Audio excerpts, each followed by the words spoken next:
अस्सलामुअलैकुम, मैं हमारे यारी आप देख रहे हैं मेरा चैनल। अलीना का आखिरी बयान, गवाह जो है वो कौन निकला, अलीना पर तशद्दुद की हिस्ट्री, अमेरिका से वलेंशिया टाउन की असल कहानी बेनकाब होना शुरू हो चुकी है।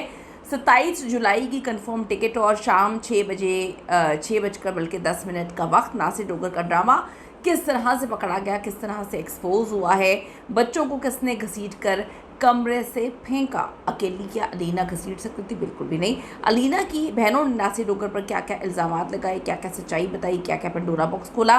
क्या अमेरिका में अफेयर चल रहा था, जायदाद का तनाज़ा था जो इस कत्ले आम का सबब बना। ये वीडियो बहुत ही इंपॉर्टेंट होने जा रही है, आखिर तक आपने ज़रूर मुलाहिज़ा करना है। रिक्वेस्ट है चैनल को सब्सक्राइब करें, आपकी सपोर्ट की भी हमें बड़ी ज़रूरत है। कहानी की शुरुआत होती है नासिर डोगर और उनकी अहलिया अलीना की अमेरिका से पाकिस्तान आमद पर। नासिर डोगर की 27 जुलाई को अमेरिका वापसी की टिकट मुकम्मल कंफर्म थी, वो अमेरिका जा रहा था, लेकिन उनकी अहलिया अलीना और तीनों बच्चों की वापसी का टिकट तो नहीं था। तो अकेला ये क्यों जा रहा था? जब आए सारे थे तो अकेले जाने का मकसद समझ नहीं आ रहा। अब ज़रा गौर से सुनिए। 17 जुलाई को इस मनहूस शाम का एक एक लम्हे का खेल, एक एक मिनट का खेल। शाम 6 बज के 10 मिनट पर अलीना ने अपने शौहर नासिर को सौदा सलफ लेने के लिए, यानी कि ग्रॉसरी के लिए बाहर भेजा। नासिर जब 7 बजकर 57 मिनट पर घर वापस पहुंचा तो बच्चों के बारे में बताया गया, बकौल उसके कि वो किसी रिश्तेदार के घर फिल्म देखने गए हैं। लेकिन असल जो हौलनाक कहानी थी, सच्चाई थी, वो रात 8 बज के 4 मिनट पर उस वक्त सामने आई जब एक पड़ोसी ने आकर नासिर को इत्तला दी कि बच्चे तो घर के लॉन में पीछे बैक साइड पे बेहोश पड़े हुए हैं। नासिर जब वहाँ पर पहुँचा तो मंजर जो है वो कांपने वाला था। मासूम बच्चों पर जो है तरपाल और चादरें डाली गई थी। इसी इस्ना में जो है वो अलीना वहाँ आई, चीखों पुकार शुरू हुई और देखते ही देखते अलीना के मुंह से भी शदीद खौफनाक किस्म का झाग जो है वो निकलने लगा और वो भी ज़मीन पर गिर गई। अलीना का आखिरी बयान जो कि बहुत इंपॉर्टेंट है, इंतहाई इंपॉर्टेंट है, जिसको इग्नोर किसी सूरत नहीं किया जा सकता। उस आखिरी बयान के बाद भी डोगर साहब को जो है वो बेल मिलती है, बड़ी मिस्टीरियस बात है। उस बेल मतलब पुलिस उनको छोड़ देती है। उसकी दोस्त ने 24 घंटे पहले मुलाकात और जो बहनों का बिनोई के ख़िलाफ़ बयान है, नासिर डोगर इतनी आसानी से क्लीन चिट हासिल जो है वो नहीं कर सकता। तो पुलिस पता नहीं किस ख्वाबो ख्याल में थी जो पुलिस ने उसे तफ्तीश करने के बाद छोड़ दिया।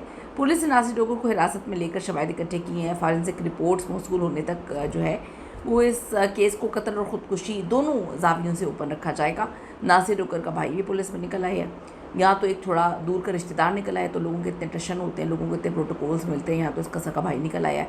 एक बड़ी कयास रही ये की जा रही है कि फ़ैमिली की अमेरिका से पाकिस्तान शिफ्टिंग और वहाँ मौजूद जायदाद माली मामलात को लेकर मियाँ बीवी के दरमियान तनाव भी चल रहा था और बीवी पाकिस्तान में नहीं रहना चाहती थी।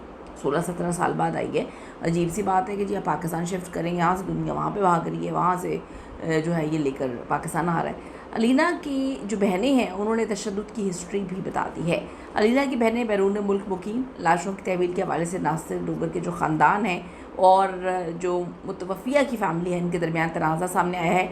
सवाल ये उठ रहा है कि अगर मामला सिर्फ ख़ुदकुशी का है तो नासिर को बदस्तूर पुलिस की कड़ी निगरानी और शक के दायरे में क्यों रखा गया। नासिर डोगर की जानिब से बयान बदलने और वॉशरूम या फिर कमरों से मुतालिक बयान पर भी जो है वो पुलिस गहराई से काम कर रही है कि चारों अफराद को धोखे से जहर दिया गया या कोई तीसरा बंदा भी इसमें शामिल है, कोई और भी कातिल है, क्या मामला है, किस तरह से कहानी है। 4 अमरीकी शहीदों की इस पुरस्कार मौत ने लाहौर, पाकिस्तान और अमेरिका में इनकी फैमिली को तो हिला के रखी दी है।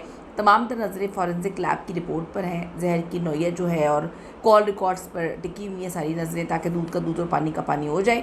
1 माह 3 मासूम जो है नन्ही जाने इस तरह चले जाना किसी भी सूरत एक सादा सा हादसा तो नहीं हो सकता। आजकल हर एक बंदे को जो है ये कहानी लोग सुना देते हैं कि जी दिमागी मरीज़ था, तो दिमागी मरीज़ तो आते से ज़्यादा लोग हैं इस वक्त। सिर्फ पाकिस्तान की बात नहीं करी, हर तरफ जब आप खंगालने बैठेंगे तो 85% 90% जो है लोग वो जो है वो दिमागी मसलों से दुचार है। लेकिन हर कोई बंदा उठा के मार थोड़ी देता है और इतना प्लानिंग थोड़ी करता है कि जी मैं 16 साल बाद पाकिस्तान जाऊँगी तो वहाँ पे जाके मारूँगी, 3 साल से डिप्रेशन थी तो वहाँ पे क्यों नहीं मारा।